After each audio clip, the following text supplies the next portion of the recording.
நாம் சென்ற வீடியோவில் கர்த்தர் யெகோவா இந்த பூமியையும் அண்ட சராசரங்களையும் சூரியனையும் சந்திரனையும் வானத்தையும் நட்சத்திரங்களையும் தண்ணீரையும் அதில் உள்ள ஊரும் பிராணிகளையும் நீர்வாழ் ஜந்துக்களையும் மரம் செடி கொடிகளையும் கனிவு தரும் மரங்களையும் புல்பூண்டுகளையும் எப்படி படைத்தார், அந்த படைப்புகள் எல்லாம் நம்முடைய சரீரத்தோடு எப்படி ஒத்துப்போகிறது என்பதை பார்த்தோம். 6 நாட்கள் இவற்றையெல்லாம் படைத்து முடித்த பிறகு அவர் 7வது நாள் ஓய்ந்திருந்தார். எல்லாவற்றையும் படைத்து அவர் நல்லது என்று கண்டு அவற்றையெல்லாம் சந்தோஷப்பட்டு 7வது நாள் அவர் ஓய்ந்திருந்தார். இந்த மாதிரி இதெல்லாம் எது குறிக்குது? 6 நாட்கள் படைப்பு, 7வது நாள் ஓய்வு. இப்போது நம்முடைய ஒரு வேலைக்கு போகிறோம். இந்த உலகத்தில் பிறந்தவங்களாம் ஒரு வேலைக்கு ஏதாவது ஒரு வேலைக்கு போகிறோம்.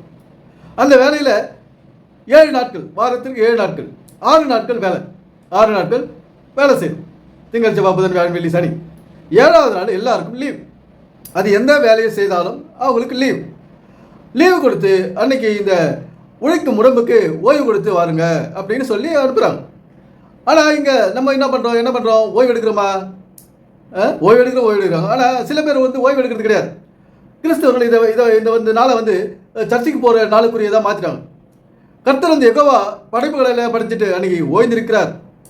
அவர் ஒன்றும் எல்லா செடி மரத்தையும் போய் கை தொட்டு செய்யலை.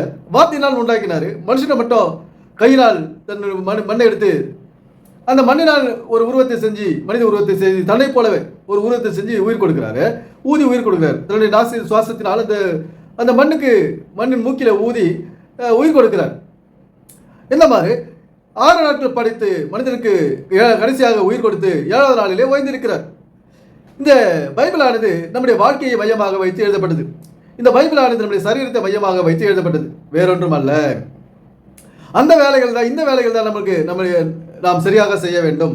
இந்த கர்த்தர் கொடுத்த சரீரத்தை, கர்த்தர் வரைந்த இந்த வாழ்க்கையை நாம் சரியாக பார்த்து கொள்ள வேண்டும் என்பது நம்முடைய கடமையாக இருக்கிறது. அந்த மாதிரி ஒரு 6 நாட்கள் வேலை செய்த ஒரு உடம்பு, ஒரு சரீரமானது 7வது நாளிலே ஓய்ந்திருக்க வேண்டும்.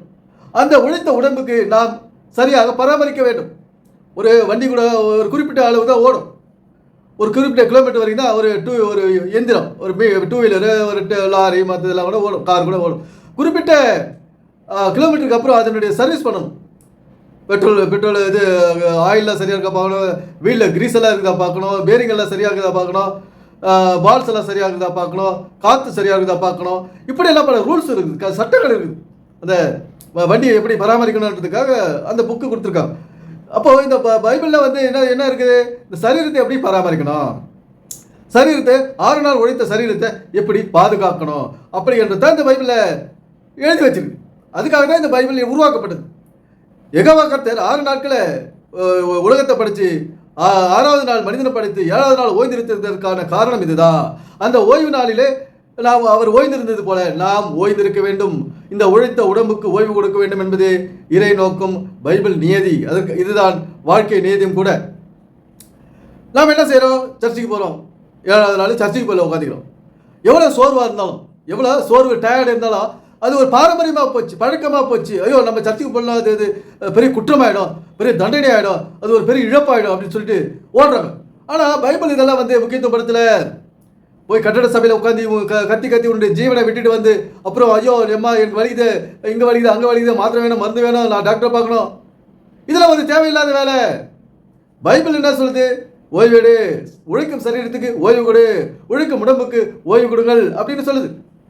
இதெல்லாம் புரியுது கிடையாது. பைபிள் என்ன ஒரு கடவுளுக்கு சம்மந்தப்பட்டது, இந்த படைப்பு என்னமோ கடவுளுடைய சம்மந்தப்பட்டது, எதற்காகவும் படித்தாரு, என்னவோ நடக்குது, நமக்கு அதுக்கு சம்மந்தம் இல்லை அப்படின்னு சொல்லிட்டு இவங்க இது எதையுமே நினைக்கிறது கிடையாது. பாஸ்டர் என்ன சொல்கிறோம் அதை சொல்கிறது, அதை நினச்சிக்கிது. நமக்கு சர்ச்சுக்கு போகலன்னா ஒரு தீமை நடந்துடும், கெட்டது நடந்துடும் அப்படின்னு தூக்கத்தை விட்டுட்டு பிள்ளைங்களை கூட, ஸ்கூலுக்கு போகிற பிள்ளைங்களை கூட கிளம்பி இழுத்துட்டு ஓடுறது. அந்த படிக்கும் பிள்ளைங்களை 6 நாள் ஸ்கூலுக்கு போயிட்டு 7வது நாள் கொஞ்சம் தூங்குதான்னு அதுக்கு ஒரு அளவு கிடையாது. அந்த படிக்கும் பிள்ளைகளுக்கு தூங்குறதுக்கு அளவு கிடையாது. 7வது நாள் ஓய்வெடுக்க பெற்றோர்கள் விடுவதில்லை, பெரியோர்கள் விடுவதில்லை அந்த சிறு பிள்ளைகளை. இந்த பாரம்பரியங்கள் நம்முடைய வாழ்க்கையை பாழாக்கி கொண்டிருக்கிறது நண்பர்களே. இந்த பாரம்பரியங்கள் நம்முடைய வாழ்க்கை எதிர்காலத்தை அழித்து கொண்டிருக்கிறது.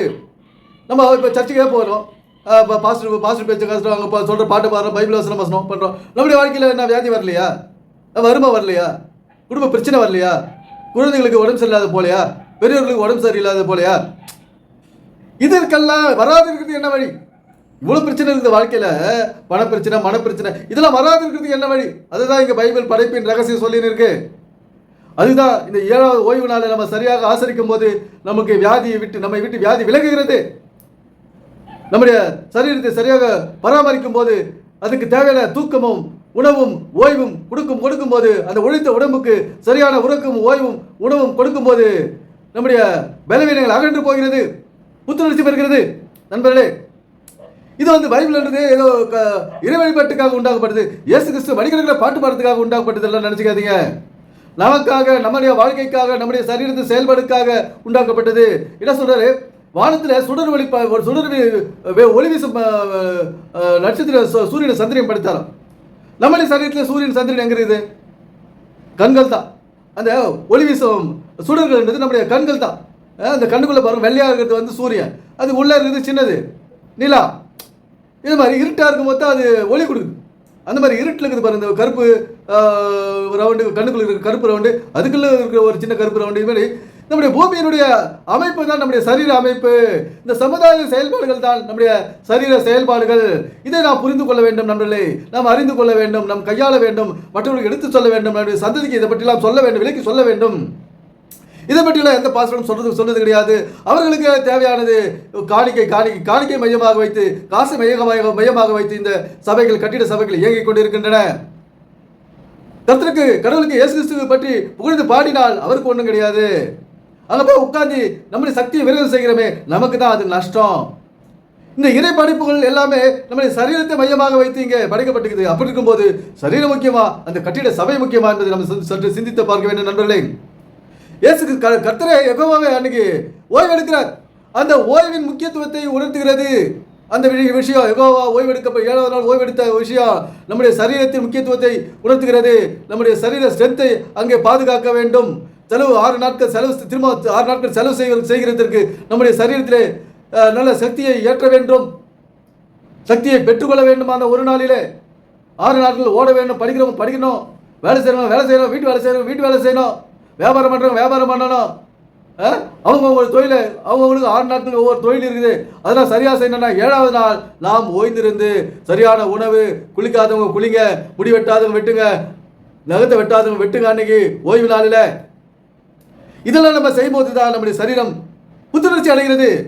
அது நல்ல ஃபுல் ஸ்ட்ரென்த்தோட திரும்ப பழைய நிலைக்கு கொண்டு வருகிறது. நம்முடைய பலவீனப்பட்ட உறுப்புகள் எல்லாம் புத்துணர்ச்சி பெறுகிறது.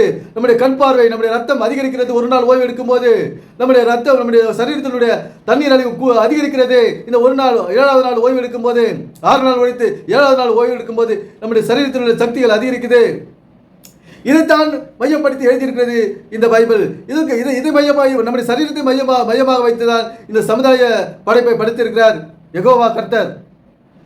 நாம் சற்று சிந்திக்க வேண்டும். நமக்கு முதலாவது ஒரு வியாதி இல்லாத வாழ்க்கை வாழும், ஒரு வறுமை இல்லாத வாழ்க்கை வாழும். ஏன்னா நம்முடைய உறுப்புகள் எல்லாம் சக்தி இழுக்காத, செயல் இழுக்காத, நம்ம உயிர் வாழ வரைக்கும் இருக்கணும். அதெல்லாம் கண் பார்வை இழக்கக்கூடாது, கண் பார்வை குறையக்கூடாது, வாயில் இருக்கிற பல்லு விழக்கூடாது, தலைமுடி எங்கேனா போய் கொட்டிடக்கூடாது, இல்லை தோல் சுருக்கம் அவ்வளோ வரக்கூடாது. இந்த மாதிரி ஒரு தள்ளாடும் நிலைமை நமக்கு வரக்கூடாது. ஒரு ஃபுல் ஸ்ட்ரென்த்தோடு இருக்கணும்னா இந்த 7வது நாளிலே இதெல்லாம் இவற்றையெல்லாம் செய்ய வேண்டும். இந்த 7வது நாளிலே இவற்றையெல்லாம் நாங்கள் செய்கிறோம் அப்படின்றவங்க நல்லது, நான் அவர்களை வாழ்த்துகிறேன்.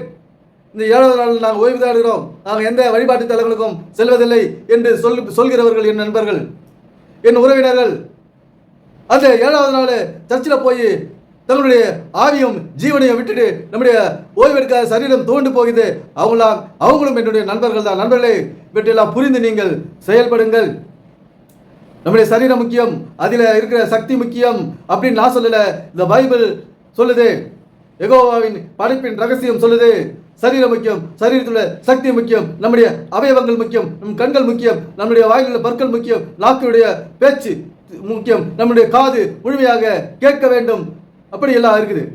நம்முடைய 5 விரல்கள் சரியாக இயங்க வேண்டும், உடலில் உள்ள வலி போக நாம் இருக்க வேண்டும் என்பது யெகோவாவின் நோக்கம். அதனால் 7ஆம் நாளிலே அவர் ஓய்ந்திருக்கிறார். இந்த ஓய்வு நாளை நாம் அசட்டை பண்ணக்கூடாது. அசட்டை பண்ணினால் ஆபத்து. யெகோவா கர்த்தராகிய இயேசு கிறிஸ்து அன்று படைத்து விட்டு அவர் ஓய்வு எடுக்கிறார். அந்த ஓய்வை நாம் மதிக்க வேண்டும்.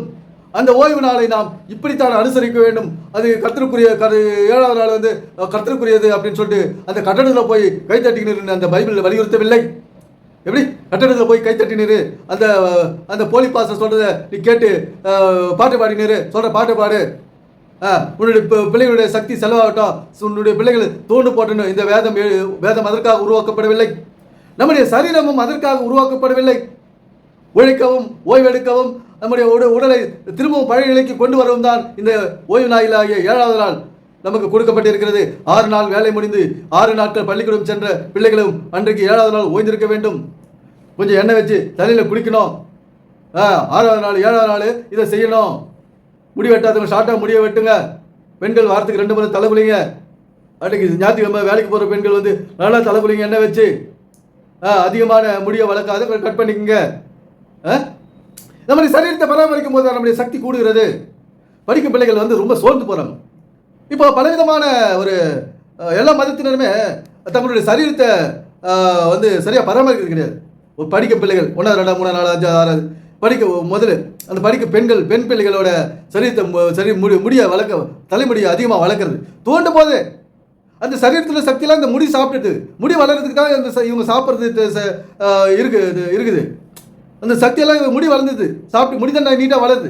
அந்த முடியை குறைக்காத இவங்க கட் பண்ணாத அப்படியே விடுறதுனால பிள்ளைகளுக்கு பல வியாதிகள், சோர்வு, வயிற்று வலி, கை எழுதமில்லை, கை வலி, கால் வலி, இந்த மாதிரி முதுகு வலி, இப்படியெல்லாம் படிக்க பிள்ளைகள் 1வது 2வது 3வது 4வது பிள்ளைகளுக்கு இந்த பைபிள் ஆனது நம்முடைய பாடி சம்பந்தப்பட்டது. நண்பர்களே, யெகோவா அன்று 7வது நாள் ஓய்ந்திருந்தார். அந்த ஓய்வு நாளிலே அதை என்ன செஞ்சாருன்னு நம்ம முழுமையாக எழுதுறதுக்கு பைபிள் இன்னும் பெருசாக போயிடும். நம்ம தான் இதெல்லாம் அறிந்து ஆராய வேண்டும். 7வது நாளில் என்ன பண்ணியிருப்பார் அவர்? 6 நாள் படித்தார். அந்த 6 நாள் எதை குறிக்குது? 6 நாள் நம்ம என்ன பண்ணுறோம்? 7வது நாள் நம்ம என்ன பண்ணணும், என்ன செய்யணும்? நம்ம சரீரத்துக்கு உழைத்த சரீரத்துக்கு நம்ம 7வது நாள் என்ன செய்யணும்? இதெல்லாம் வந்து நம்ம ஆராய்ந்து அறிய வேண்டும். இவற்றை புரிந்து கொள்ள வேண்டும்.